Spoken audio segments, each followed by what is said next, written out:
For those of you who don't know me, my name is Sofia.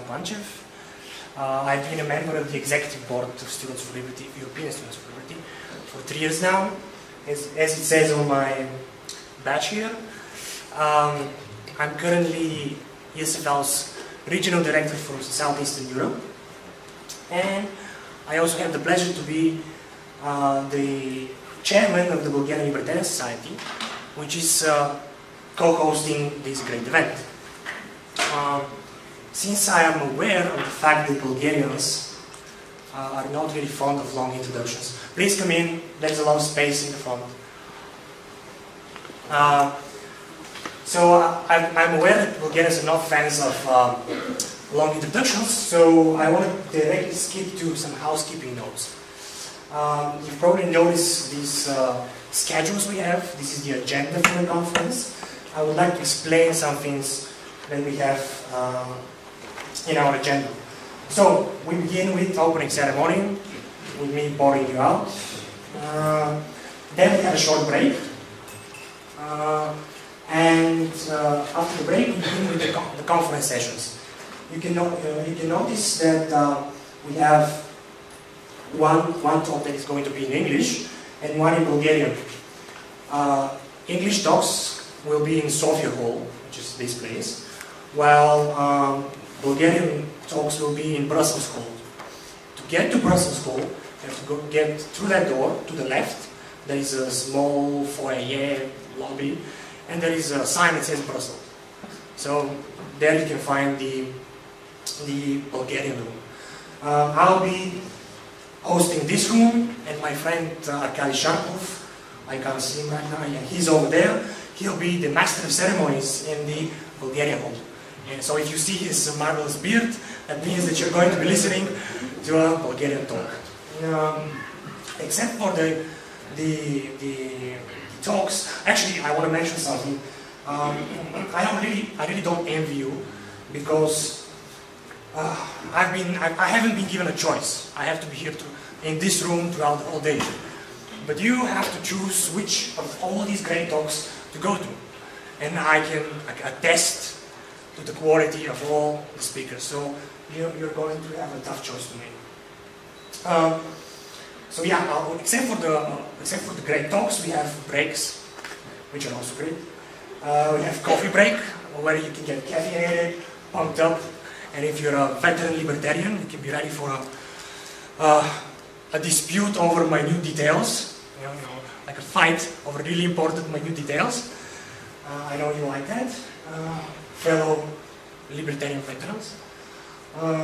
We have lunch break, where we serve lunch. This is in the restaurant. The restaurant is just one floor above the lobby. So you can find the restaurant there. Please bring your badge, so the hotel staff would know that you're part of the conference, and that way they will feed you. That's true also for the coffee break. And during the coffee break we have water. People have asked me about it, we have water. Except for the coffee and lunch breaks, we have one special break, which is called the picture break. It is at 5 p.m. We're going to get together, and if the weather allows it, we're going to take a picture together with the banner. A picture we can show to our grandkids someday. Be very proud of ourselves. That's for the picture break. After the picture break, we have the keynote speech. Dr. Balmer is already here with us. He's going to give the keynote speech today. When we're done with the keynote speech, very short closing ceremony, and then we all head at 8 p.m. we all head to the Styx Bar. So Styx Bar is located in the underpass next to the National Palace of Culture, which is a hunking piece of socialist architecture in the middle of Sofia. So it has a huge underpass. The bar that we are going to is located across from this spherical fountain thing that is there, and it's next to the Subway restaurant. If you still don't know how to get there, you can ask my colleagues who have these purple dots on their badges. These are our volunteers. They know a thing or two about Sofia, so they can help you with that. And generally, if you have any questions about anything, you can go to them. If they can't answer your question, they'll find someone who can. So that's for that. Yeah, and we go there at 8 PM and leave wherever we feel like leaving. You get a voucher. I think it will be at the end of the conference. You'll get a voucher, which gives you, again, horrible thing, options. You have 3 options with the voucher. You can get a non-alcoholic beverage, you can get a glass of wine, or a beer to kick off the party. So you'll get the vouchers when we finish here. I think that's all for now. During the breaks, both here in Sofia Hall and in Brussels Hall, we'll keep informing you of important things that need to be mentioned so that the day goes fluently. So that's basically what I want to say now. And move on to the more interesting, juicy part of the conference. I'm moving on here because I want to introduce someone who is going to talk to you right now. He's a friend of mine. We've been colleagues in the European Students for Liberty. Although that his education is in theater, he's actually a very, very good organizer. He's currently European Students for Liberty's program manager, and he actually does a lot of the back-breaking, behind-the-scenes work that makes conferences like this possible all over the continent. So, please help me welcome my friend, my colleague, Yaël Ossowski.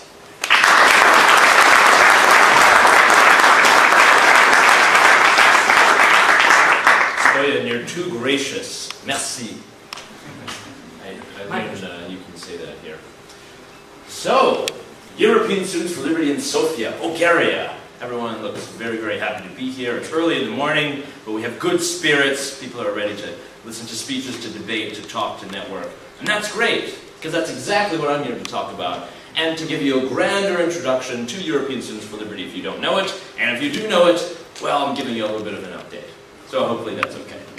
So to begin, European Students for Liberty. This is our brand new logo unveiled not too long ago. As you can tell, we have large swaths of the continent. We even have Iceland up there. We have Turkey up there. Spain, Italy, everything in the middle continent, the Scandinavian countries, and perhaps one day we'll go all the way to the east and conquer Russia.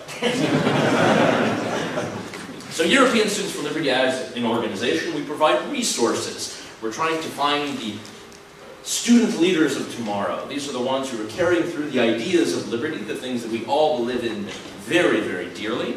And these are people who are going to be able to take the leadership strategies that we share with them and put them into practice. They're going to be organizing conferences such as this. They're going to be putting together small events in their hometowns, small socials. It can be debates. There's just a myriad of things you can do whenever you're empowered by an organization such as European Students for Liberty, and you can do amazing and wonderful things.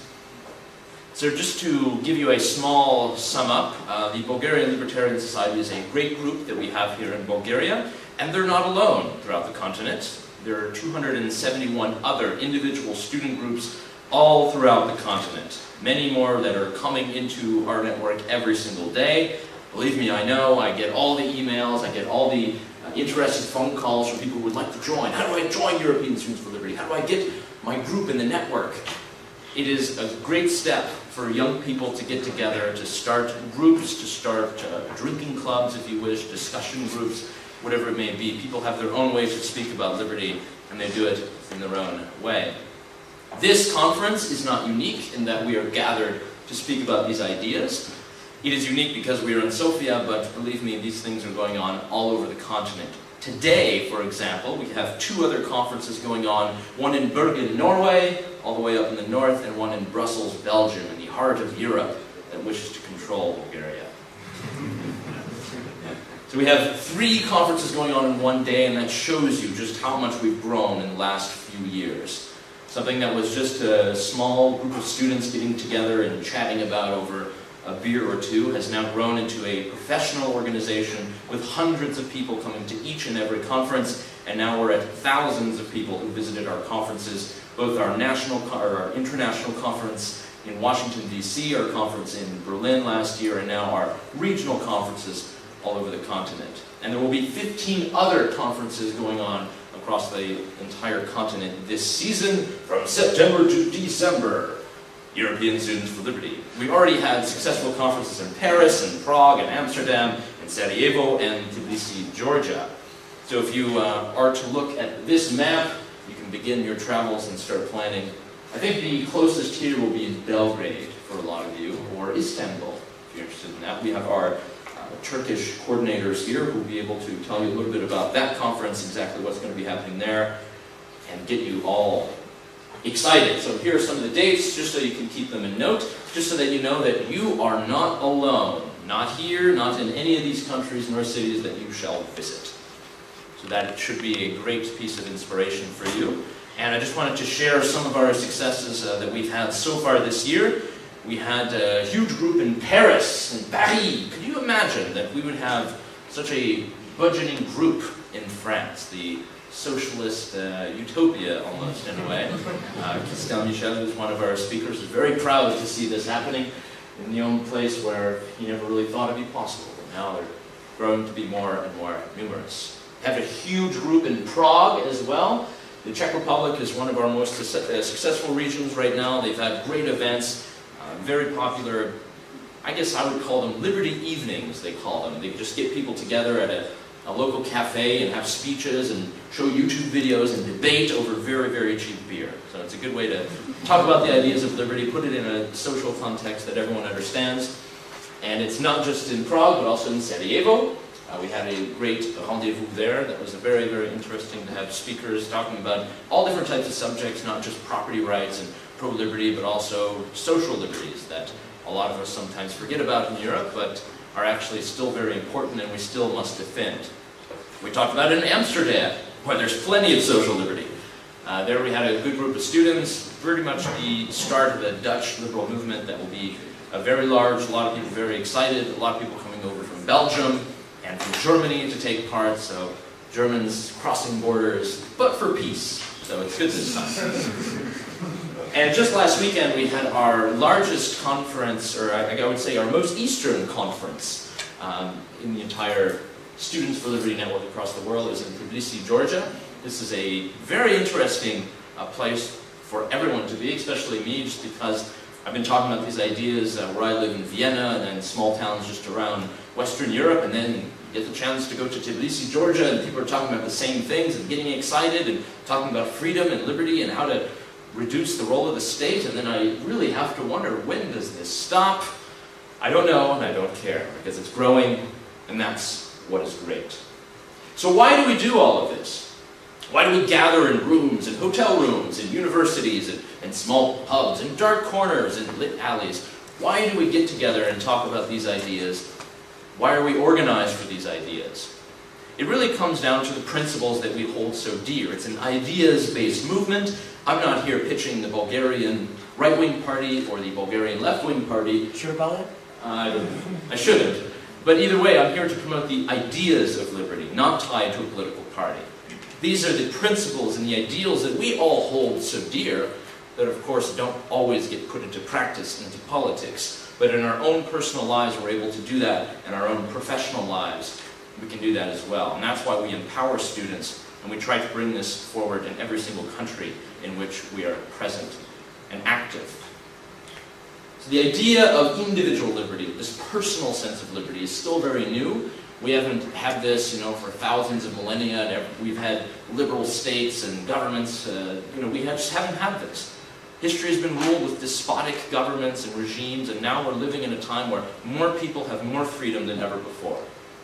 A lot of certain minority groups were only able to get a lot of those freedoms a bit later. Certainly the state likes to hold a lot of people back and to treat us differently based upon how we look, whom we love, what language we speak, whatever it may be. But the fight continues. And that's why many of you in this room, you are giving hope to certainly people across Europe, but definitely a lot of people in Bulgaria, I think, will start to take notice as well. And it's up to the young people such as you to critique the ideas and the old models that we have in place that are there stagnant, watching over us. You really have the capacity to question that and to introduce something new. It's the young people who are really going to be burdened with the long arm of the state, going to be burdened with everything that is so heavy for a young person to carry. Why should I work an extra 3 hours a week, many of my colleagues say in Austria, if I know I'm just going to get taxed that much more and it won't even be worth it? Why should I work that much more so I can be penalized more? And this is not just true by the paycheck, it's also true with pensions and education and the wages, in certain countries, the draft or military service that we have to do, certainly health taxes that we have to pay. The youth have less of a nostalgia and a preference for the status quo. They're revolutionaries. They're ready to buck the system if they know it's not right. They're not with that bias in their heads telling them everything is okay, don't question anything. They know what's wrong, they see what's wrong, and they're ready to rebel against that. And that's why we empower students, and that's why we think you all are so important. Every single one of you, because you're able to take that message, you're able to take that skepticism of centralized power, put it into practice, and get people thinking about these ideas. Now, these are views that we hope will permeate in society over time. This won't be just one small event or conference that you go to, all the ideas are dropped, and it's ended there. We know that you will go on to do great things, and you'll have these ideas in mind. That whenever you're starting your company, or you're creating some kind of firm, or even you're teaching students in school, or whatever your profession may be, you're going to have these things in mind. And that's going to, we hope and we believe, permeate society and push liberty more and more. And we truly believe this because politics just doesn't work. We know that. We all battle, all of us have been members of a political party or tried the political process or tried to get excited about politicians. It just doesn't work. You get disappointed every single time. That's why we follow something that is very important to us, the idea that we need to think more about principles, less about the guy who's waving the flag, or the woman who's waving the flag that sounds particularly good on this particular day, but we know that will change come tomorrow. We know this certainly because of the public choice theory and because of incentives. Politicians have no incentives to listen to what the people are saying. It's whoever has the money. It's whoever is there at the bargaining door at the end of the day. And we can't all be there. We all have things to do. We're private people. We would like to make money on our own, take care of our families. We don't have the time to sit there and lobby government every single day and make sure they don't trample our rights or take more of our money. Politicians are actually going to follow the ideas of the people at large. They're going to do this. If you look at the United States, you can see marijuana legalization that's growing up. Politicians have been very, very behind on this, but people have been very, very far ahead. You look at all the spying that's being done by a lot of governments in the world. Finally, governments are trying to understand a bit. I guess we can't spy on everybody all the time, retain all their private data. I guess that's not a good idea. And we also have drones. We have all these militarized hardwares that we've used in battlefields all across the world that are being used now domestically, and there is a groundswell of movement to oppose this in many countries, certainly the United States, definitely all over Europe. You won't be seeing any drones flying over anytime soon, hopefully. We know that the opportunity costs for participating in politics are pretty high. You know, there's just not much you're going to achieve if you put 37 years into your libertarian party in a certain country. We know that. It's unfortunate, but that's how it is. And that's why it's better to just talk about the principles, the ideas. We need leaders of liberty, not just in politics, but in business, in journalism, academia, nonprofit groups. We even need artists. We need screenwriters. We need actors. We need people making commercials. That's how we sell these ideas in an effective manner.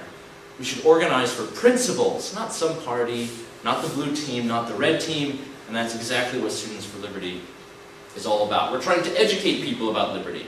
Find the people who will be doing that the most effectively, and introduce the ideas to more and more people. We're trying to create a culture where liberty is a currency, where we're able to share this from generation to generation, from school to school, student to student. It goes on, and we're developing the leaders that will carry that on, and they'll gain that experience to carry it on in whatever the profession will be in the future.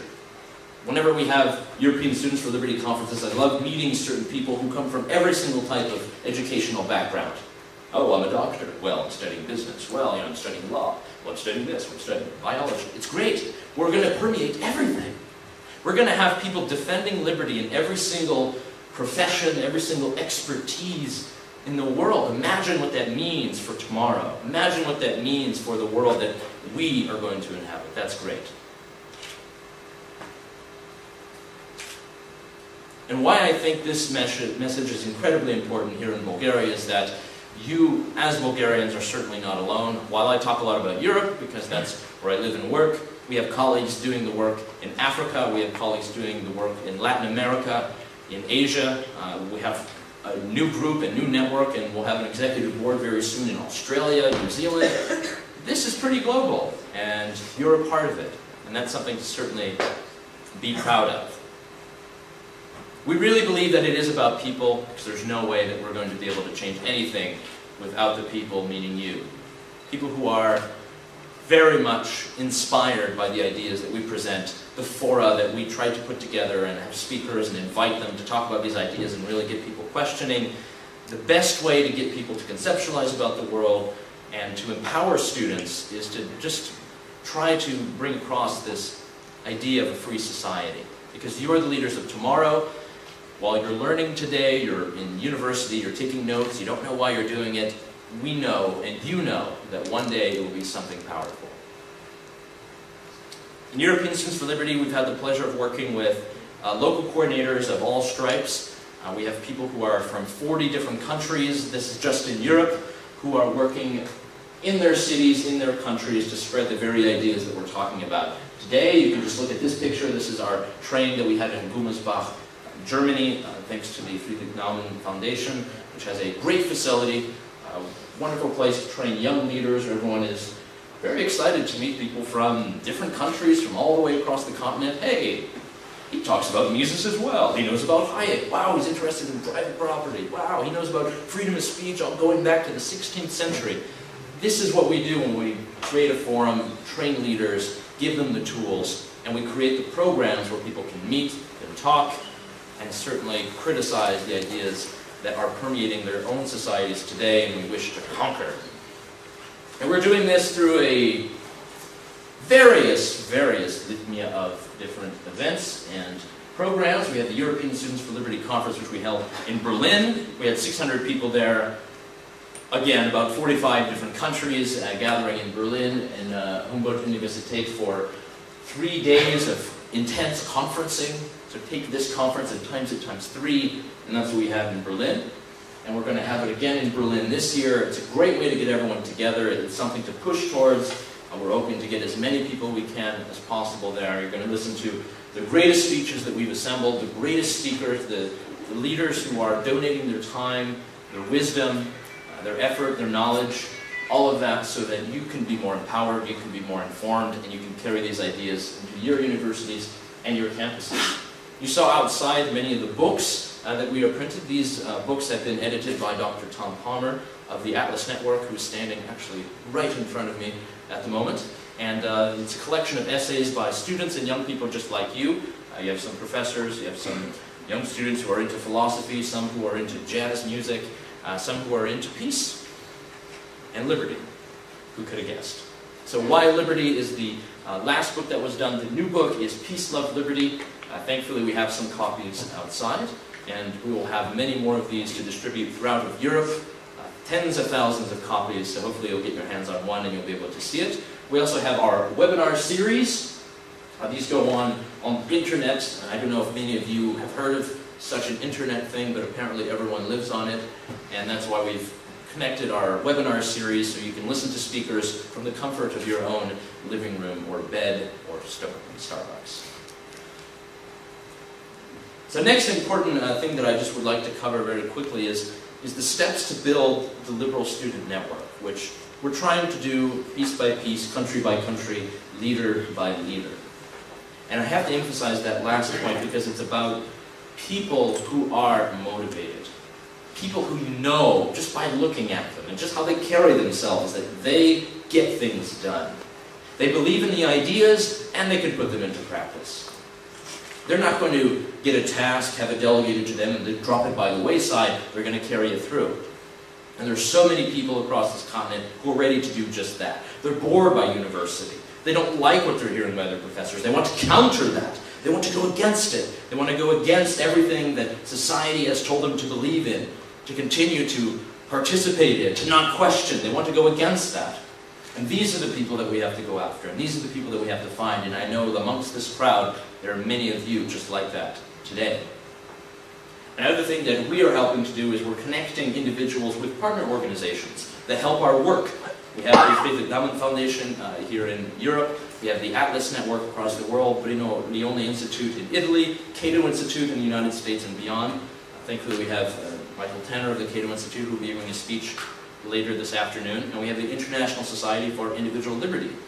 That is Christian Michel's organization. They're doing great work and promoting liberty, again, not just in Europe, but in the United States, in Hong Kong, in China, in Africa, and everywhere that we can imagine. This is the greatest part about this movement is we know where the people are who are the leaders, the go-to people for spreading liberty in a certain country, continent, language, context, everything of the sort. And the last thing that we want to do is provide a forum for the ideas and for the activism. The place where people are going to be able to debate and argue. It used to be in the cafes of old, but now it's the conferences of new. Now it's where we give people a name badge, we have coffee, we have drinks, t-shirts, books, and they get to talking, and they network. The most important thing that you'll learn today might not be coming from a speaker's mouth into the microphone. It might be the thing that you learn from the person you strike a conversation with at the table. Someone that you exchange words with for 5 minutes, and then 2 months later you end up seeing them at another situation, and then you're able to build some kind of group or coalition or idea, and you can put something into practice. It doesn't have to be a European Students for Liberty group. It could be a business. It could be some kind of new venture people can research or anything like that. These types of events are perfect for that, and that's why we try to provide them all over the continent to students. It doesn't have to be just one time a year conferences. We have events going on all the time that certainly you can get involved with, and in Bulgaria, we definitely have the place for that. So the next part, and the last sort of leg of my speech, is about our campaigns and about reaching out to the public, because we do a very good job of reaching out to young people who are interested in pro-liberty ideas, libertarian ideas, liberal ideas. We do a pretty good job of that. But how do we get to that mass of people that are yet untouched by these ideas? That's why we mount campaigns. We have these ideas to use the media to our advantage to spread our ideas much more. We do this using cultural references, popular notions, and we've had a few trial runs that have been very successful that we've been very proud of. And this is to kind of contribute to the political conversation in a positive manner. You know, not, don't vote against this guy, he wants to steal your liberty, he wants to tax you more. It's about reinforcing the positive ideas that actually get people interested and really get people understanding what you mean and not being hostile. So we try to do that by our campaigns, by trying to put our word out there, and certainly putting students in the forefront of the media. The students are there to speak to the media. They're the new generation. They're the ones who are going to have to inherit the mess that is currently existing. They're the ones who are going to be carrying through, proposing changes, making reforms, doing everything that some of us wish we could all do.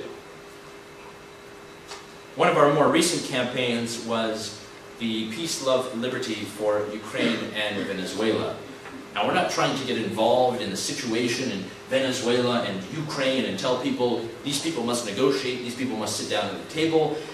It's just looking and understanding that there are students in these parts of the world that are undergoing oppression or they're in some kind of danger, and we have to be the ones carrying the flag of peace.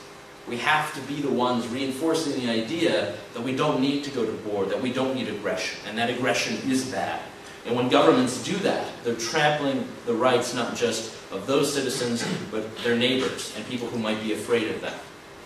So that was the basis of our campaign for the protest in Venezuela and the invasion in Ukraine. We had students from all over the world put together signs, little banners. They would start groups, they would have big events, they'd have protests outside of embassies, they would gather in public squares, just holding up signs. Peace, love, liberty for Ukraine and Venezuela. Peace for Venezuela. Libertad in Venezuela. Peace in Ukraine. Small things like this, just small notions, nothing negative, nothing where people are going to be turned off. They see the signs and say, ah, I understand, I agree. I understand exactly what they're aiming at. I get it. They're peaceful. They are the peace movement of old, reincarnated, the young. The people who are gathering all over the United States, all over Europe, even going to the Russian embassy in Berlin during the European Students for Liberty conference that we had there. People gathering in Washington, D.C., and Colombia, Venezuela, and all over Canada and Mexico. I mean, it was incredible to see, and that was but one campaign. And we were even surprised to see a note of support from South Korea. A lot of problems in that region. It's Union of the Liberty. Apparently it's a very interesting group. I was able to meet some people who actually were the competitors to that recently, and they were telling me that, well, you know, while they may be libertarian a bit, they're not as libertarian as us. You know, everyone has this kind of game they play of who's the more libertarian group. This is the student group in South Korea, and they again carry through the message. Peace and love, SFL. Another campaign of which you might have seen the memorabilia outside is the End the Drug War campaign. This is important in many different countries.